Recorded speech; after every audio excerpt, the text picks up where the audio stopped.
Tbilisidə Mirzə Fətəli Axundov adına Azərbaycan Mədəniyyəti Muzeyində Dünya Azərbaycanlılarının Həmrəylik günü və Üzeyir Hacıbəylinin 140 illik yubileyinə həsr olunmuş klassik musiqi gecəsi keçirildi. Musiqili tədbirdə Azərbaycan Respublikasının Qara Qarayev adına 8 nömrəli 11 illik musiqi məktəbinin və Bakı Musiqi Akademiyasının tələbələri çıxış etdilər. Tədbirdə Azərbaycanın Gürcüstandakı fövqəladə və səlahiyyətli səfiri Faiq Quliyev və ictimai xadimlər iştirak etdilər.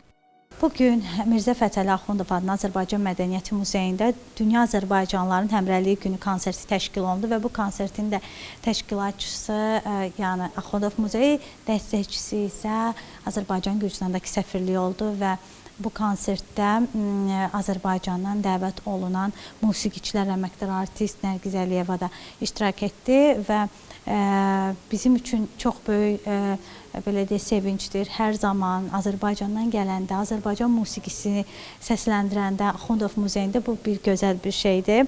Azərbaycan mədəniyyətinin təmsili deməkdir.